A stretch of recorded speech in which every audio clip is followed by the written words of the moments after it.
Welcome to the Elevated Marketing podcast show that is designed for business owners and marketers who are tired of overhyped advice. We talk through what we're testing, we challenge assumptions, and we share what's really happening in the world of marketing, which is messy, creative, and always evolving.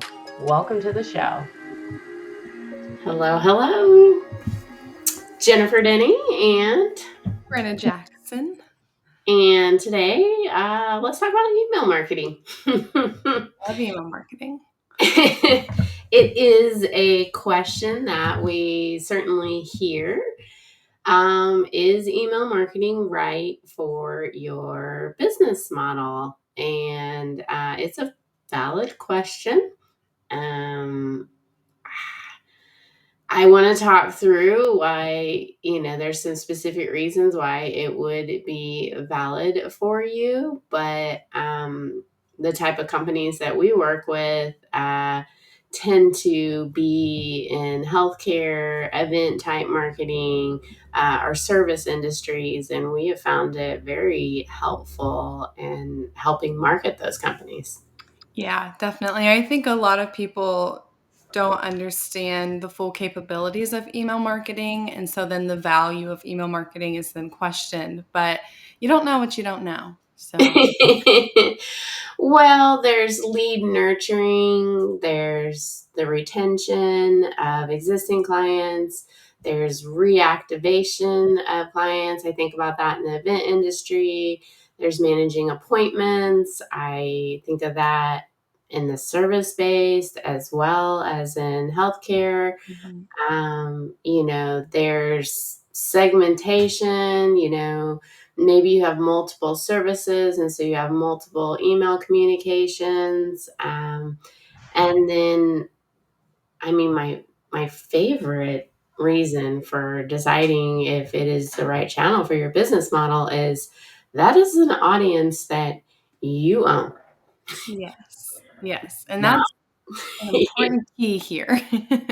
Yeah, we're not talking about like social media where you don't necessarily own your audience, or even with ads or word of mouth. You don't really, your mailing list, like direct mail, you own that. But email, whether it's existing clients or new clients, you own that audience. Yeah. Even prospective clients, if you're building a list and a segment based on that. Yeah.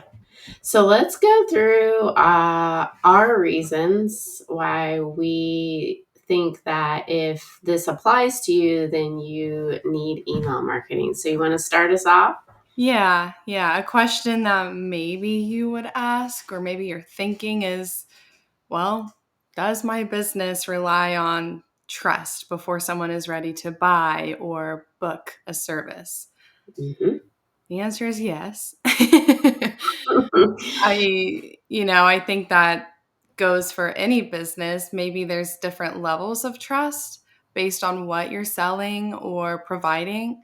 But Yeah, I think some e-commerce like type sales, yeah, there's not as much trust in a lot of that. Like, does that dress look cute on me? Yes, I'm going to buy it. yeah. Or maybe it's the quality of the products that are being sold. Maybe that's where some of that trust factor comes in. Yeah.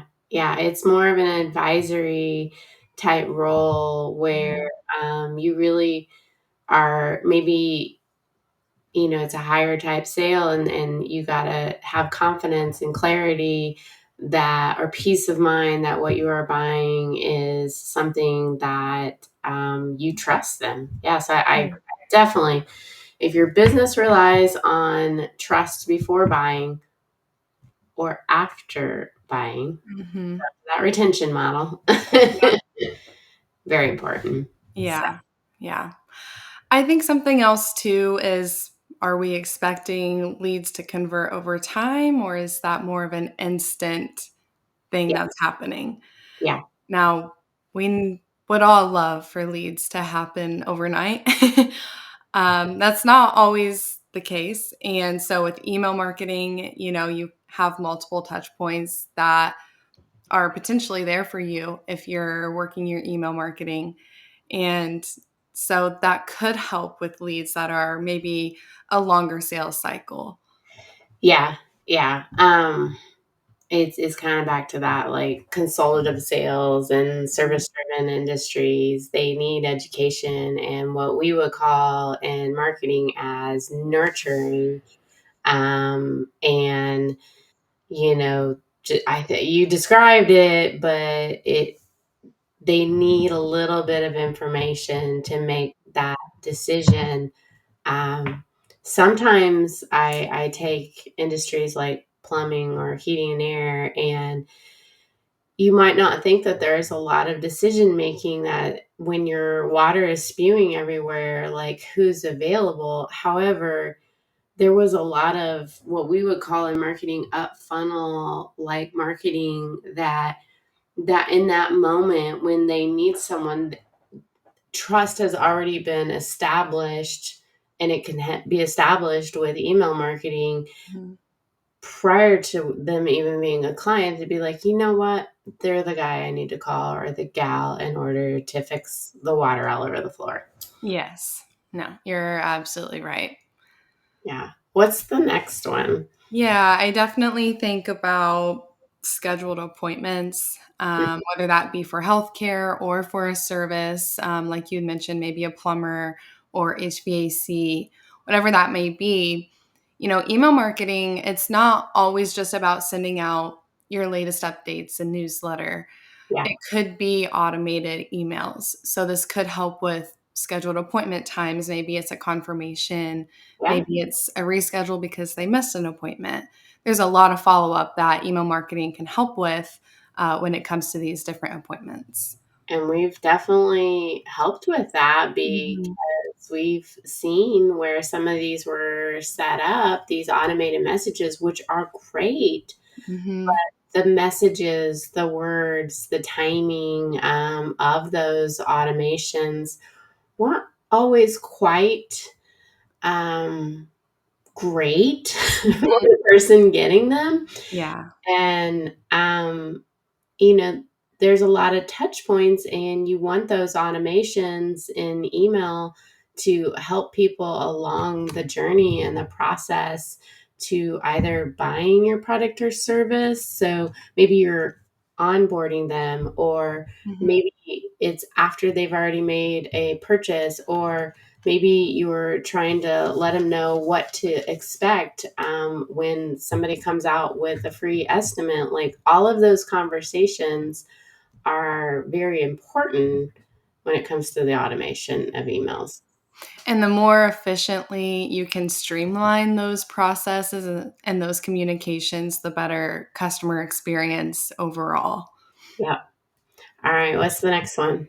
Yeah, definitely. Maybe more event based marketing, but maybe you have an upcoming event or you have something where you are needing attendance. It could easily be another one of these automations that we're talking about, and it's just a consistent follow up of reminders of here's this event, Yeah. time, date, place, and it's capturing more attendance, but it's driven through email marketing. Yeah. I mean, you could look at it as an event, like we just said, like scheduled Mhm. appointments. Uh, Yeah. you could definitely look at it that way, but it's like something is getting ready to happen, and people need a lot of information about what it's about in order to make that decision. We've definitely worked with like the Indianapolis Arts Center for event marketing, PopCon, Indianapolis 500 Festival, and everything that goes into that. And there's a lot of information that people want to know about those events. So email marketing is perfect for those scenarios. Definitely. I think the next one, maybe you offer more than one service. Hmm. And, maybe you've got a customer who came in for one thing and you keep them in your email marketing flow. And then they learn that you will also provide these other lines of services. Yeah. Email marketing can help you segment based on that. So if they are a new customer, you want to maybe turn them into a repeating customer. Mhm. And so, email marketing, again, different automations, or maybe it's different monthly campaigns that you're sending out. That's where that can come into play. Yeah, I think that really kind of can build into what I think of next is like building a brand. Hmm.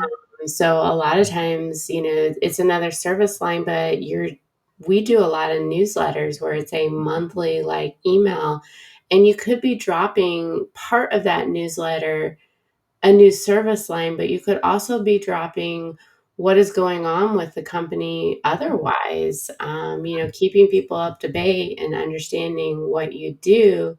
So there's two different like ways you could do that. You could create like an automation series of this great new service that you're offering, or maybe you already have an existing um, newsletter, and that is a great way for people to understand and get to know, like, and trust you Hmm. outside of social media where they're seeing that. So there's a lot of overlay of what's happening in social media. It could also be happening in email and be layers of information. Definitely. And I think that also plays into customer retention. Oh, And, oh yeah. the more they know you and the more they get to know you and trust you, Yeah. the likely they are to use you for a service again. And Yep. so, again, having that consistent communication through email is just another way to keep them on as a customer or turn them into a returning customer. Um, Yep. you're putting that work in to bring them on as a new customer. You want to keep them around, and email marketing is definitely a great strategy to do that. Yeah. And that newsletter I just described is that bridge Hmm. to Yeah, definitely. do, that retention. But there's also, again, another break off where you could have, let's say somebody comes in for dry eyes because you're a optometrist or you're a chiropractor, and they come in for, one service, and then they could use another service where you could start an automation flow after that appointment, that once they've gone to that appointment they start receiving like additional information, about other things. So there could be a tie there. um, Definitely. what is next? Maybe you're running ads. Maybe that's search, maybe Google ads, or maybe that's social media ads. Well, I mean, you mentioned this earlier. We don't own those audiences. Yeah. And so you're maybe feeling like you're renting an audience. But if you've got maybe email marketing paired with that, you can use your ads to help build your list in a way to then also keep in communication with this audience that you've paid for in a roundabout way. Oh, yeah, for sure. So maybe you're running an ad campaign to get in front of more people, but Mhm. you tie that with email marketing, and instead of, having this pressure of by now, you actually lead them into some sort of quiz or some sort of automation to get them on your email list, and you develop a history with them of information, and then they end up becoming a client. So that's where like ads and email can work together, and we've certainly done that for sure. Yeah, yeah, definitely go hand in hand. Yeah. I What's think we're on the same page. I think the next one would be maybe you're generating leads, but you're having a hard time closing those leads. Mhm. And email marketing can be a helpful way to do that.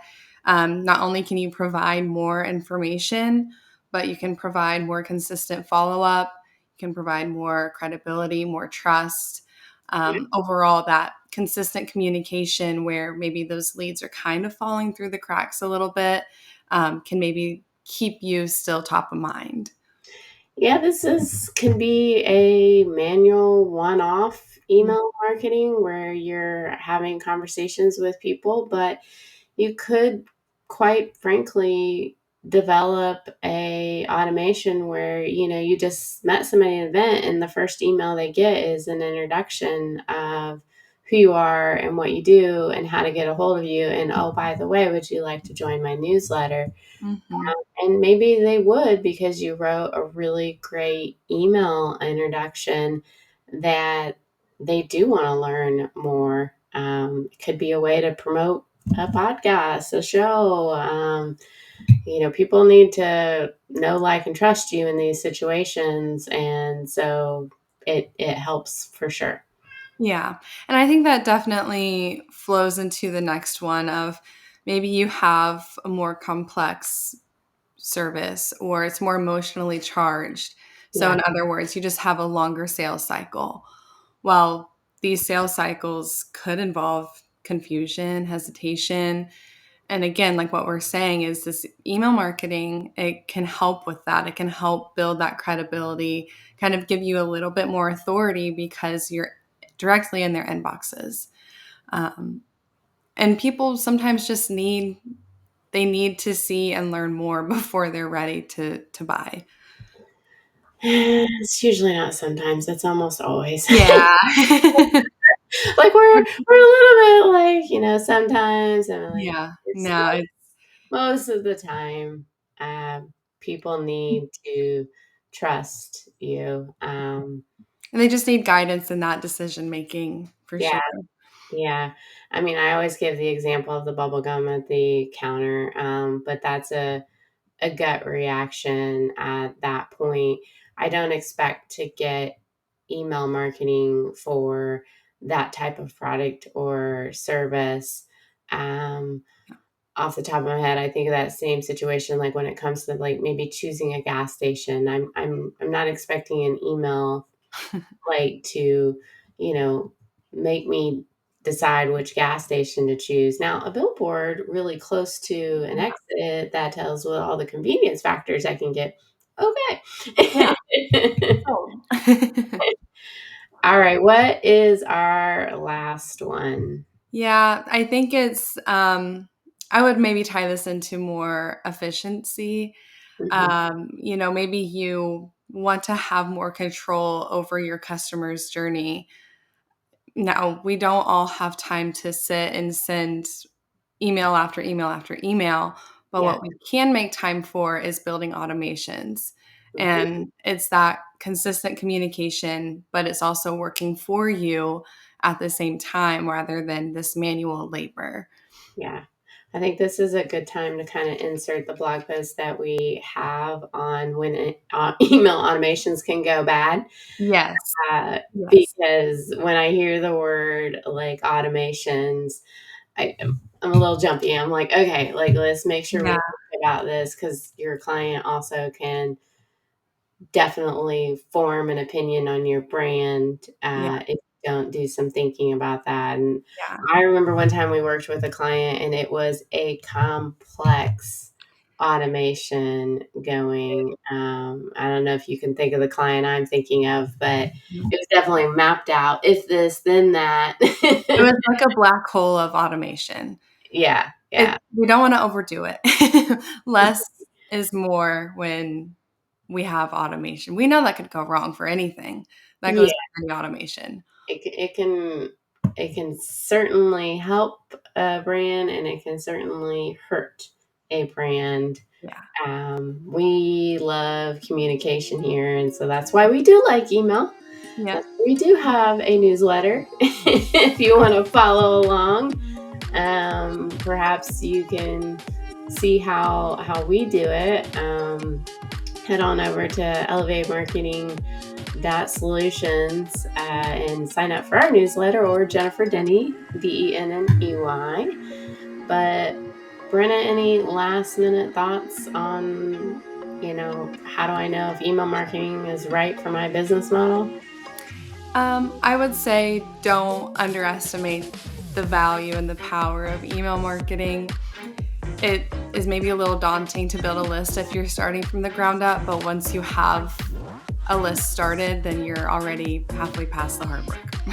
There you go. That's a lot of hard work to build a list. I have a blog post on that as well. All right. Take care, everyone.